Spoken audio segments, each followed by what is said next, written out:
हाय developers, अब बात करते हैं जावा के अंदर एक्सेप्शनल हैंडलिंग के बारे में। और कुछ लोग इसको ट्राई कैच भी बोल देते हैं, but actually try catch blocks होते हैं जिनके अंदर हम लोग एक्सेप्शन को हैंडल करते हैं। सो एनीवेज हम लोग सब कुछ स्क्रैच से देखेंगे। सबसे पहले मैं आपको यही बताऊंगा कि एक्सेप्शन का मतलब क्या होता है, एक्सेप्शन हैंडलिंग करते कैसे हैं जावा के अंदर, ट्राई कैच ब्लॉक का एग्जाम्पल देखेंगे, फाइनली कीवर्ड क्या होता है। और यहाँ पे ना बहुत से लोग कंफ्यूज हो जाते हैं कि फाइनली एंड फाइनल कीवर्ड एक ही होता है। नहीं, फाइनली कीवर्ड अलग होता है, फाइनल कीवर्ड अलग होता है। ऐसे क्वेश्चन इंटरव्यूज में भी पूछ लिए जाते हैं, तो आप पढ़ के जाना अच्छे से। और लास्ट में कुछ इंटरव्यू क्वेश्चन भी हम लोग डिस्कस करने वाले हैं। और ये एक प्लेलिस्ट है हमारी जावा की जिसके अंदर ऑलरेडी 63 वीडियोस आ चुकी हैं। इसका लिंक डिस्क्रिप्शन बॉक्स में मिल जाएगा। और भी बहुत सारी वीडियोस आएंगी। जॉब ओरिएंटेड सीरीज है, इसको बिल्कुल भी मिस मत करना। अब पहले क्वेश्चन की तरफ जाते हैं। एक्सेप्शन का मतलब क्या होता है। एक्सेप्शन का मतलब होता है कि अनएक्सपेक्टेड रिजल्ट, नॉर्मल अब नॉर्मल केस, राइट। तो मान लो आप कोई काम 100 बार कर रहे हो, वो 99 टाइम 98 टाइम बिल्कुल नॉर्मली काम करता है, बट एक दो बार उसका रिजल्ट ना बिल्कुल ही अनएक्सपेक्टेड आ जाता है, बिल्कुल ही अब नॉर्मल रिजल्ट आ जाता है। तो उसको हम लोग बोलते हैं कि ये एक्सेप्शनल केसेस हैं।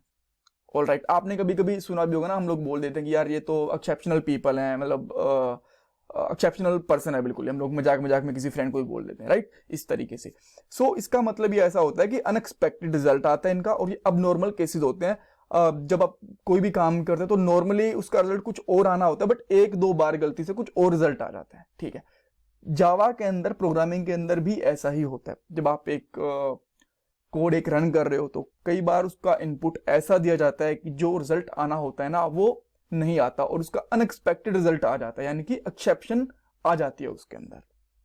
और उसको हैंडल करने के लिए हम लोग एक्सेप्शनल हैंडलिंग करते हैं। अब उसको हैंडल करना जरूरी क्यों है, बिकॉज अगर आप उसको हैंडल नहीं करोगे तो आपके कोड में एरर आ सकता है, और एरर आने की वजह से जो आगे का सारा कोड होगा वो भी ब्लॉक हो जाएगा। ऑल राइट, सो एक बार के लिए देख लेते एग्जाम्पल की हेल्प से कि एक एक्सेप्शन कैसे आती है, और फिर उसको हैंडल करके भी हम लोग देखेंगे। सो मैं क्या करता हूं, सबसे पहले एक फाइल बना लेता हूं। फाइल का नाम मैं यहाँ पे रख देता हूं ट्राई कैच एग्जाम्पल, ठीक है। इसके अंदर एक मेन फंक्शन बना लेता हूं इस तरीके से। इसके अंदर मैं इंटीजर ले लेता हूं, लेट से a = 10, ठीक है। अब मैं यहाँ पे इसका आउटपुट लिखता हूं। यहाँ पे मैंने लिखा आउटपुट, और 10 को मैंने 2 से डिवाइड कर दिया, तो कितना रिजल्ट आएगा, आप बोलोगे बिल्कुल 5 आएगा, कोई दिक्कत नहीं है, ठीक है। एक बार के लिए रन करके देख लें, एंड हियर वी गो, 5 आ गया, ठीक है, कोई दिक्कत नहीं है। अब मैंने क्या करा, इसको 10 से ही डिवाइड कर दिया। अब क्या रिजल्ट आएगा, 0 आ जाएगा। अब फिर मैंने इसको 6 से डिवाइड कर दिया इस तरीके से, ठीक है। यहाँ पे सॉरी 1 आ गया, बिकॉज 10/10 हो गया, वो रिमाइंडर 0 आता है, सॉरी रियली माय बैड। सो उसके बाद में आपने 6 से डिवाइड करा इसको, राइट। सो स्टिल 1 आ गया। 3 से डिवाइड करोगे, अच्छा आप बोलोगे जा रहे हो कि डिवाइड करते जा रहे हो, केस तो बताओ। देखो हर केस के अंदर आपको कुछ ना कुछ रिजल्ट मिल रहा है जो कि नॉर्मल है, बिल्कुल ठीक है, कोई दिक्कत नहीं है।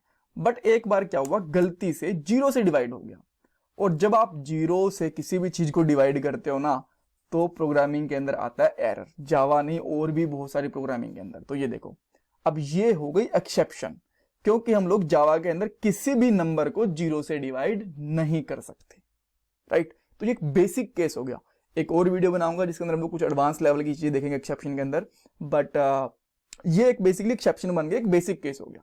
तब इसको हैंडल कैसे कर सकते हैं। अब प्रॉब्लम ये है, अब हैंडल करना क्यों, एक बार के लिए ये भी देख लेते हैं। और मैंने इसके बाद में कुछ कोड लिख दिया, लेट्स से कि hello next code is there, ठीक है, इस तरीके से।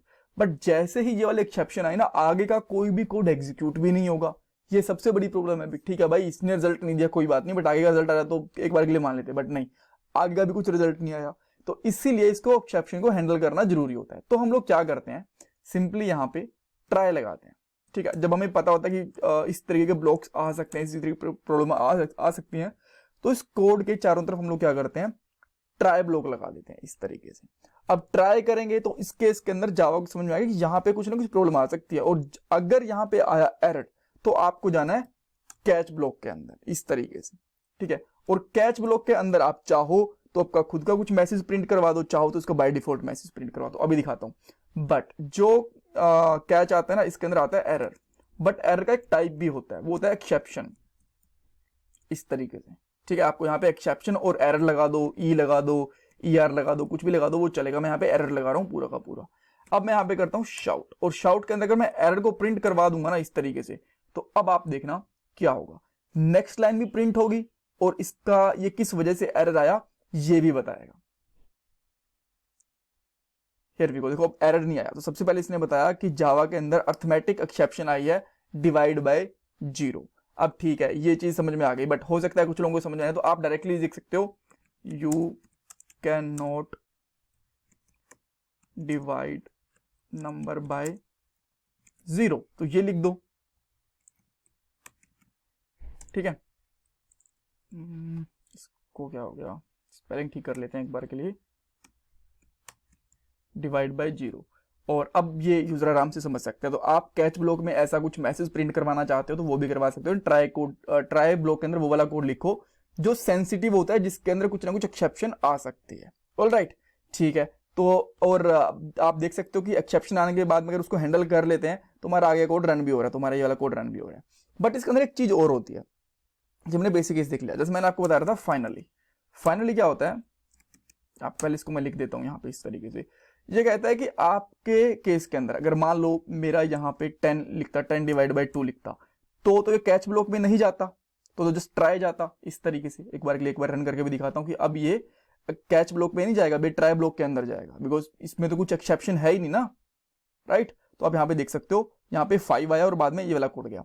तो फाइनली क्या होता है कि ये दोनों केस में रन करेगा। अगर आपका ट्राई कैच के अंदर कोड गया, यानी कि आपका रिजल्ट सही था, कोई एक्सेप्शन नहीं आई, तो भी ये फाइनली चलेगा। और अगर आपके पास कोई एक्सेप्शन आ गई तो भी ये वाला कोड चलेगा, ठीक है। यहां पे लिख देता हूं मैं आपके लिए, this block will run in both cases, ठीक है। तो ये वाला केस ऐसा होता है फाइनली का मतलब होता है कि भाई कुछ भी आए फाइनली मैं तो रन होके रहूंगा, ठीक है। तो इस तरीके से ये वाला फाइनली ब्लॉक होता है। इवन अगर आप फाइनली नहीं भी यूज करते, इसके आगे जो मर्जी कोड लगा दो, कोई दिक्कत नहीं है, इस तरीके से भी लगा सकते हो, जैसा हम लोगों ने यहाँ पे हेलो नेक्स्ट कोड लिखा हुआ है, इस तरीके से भी लगा सकते हो। बट दैट्स ऑल, ये एक कह सकते हो ब्रीफ और बहुत ही सुंदर सा सिंपल सा एक एग्जाम्पल था ट्राई कैच एंड फाइनल का।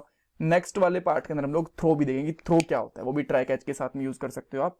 So that's all for this part. और अगर आपको कुछ कंफ्यूजन है, कुछ डाउट है तो मुझे कमेंट सेक्शन के अंदर पूछ सकते हो। Thank you so much for watching this video.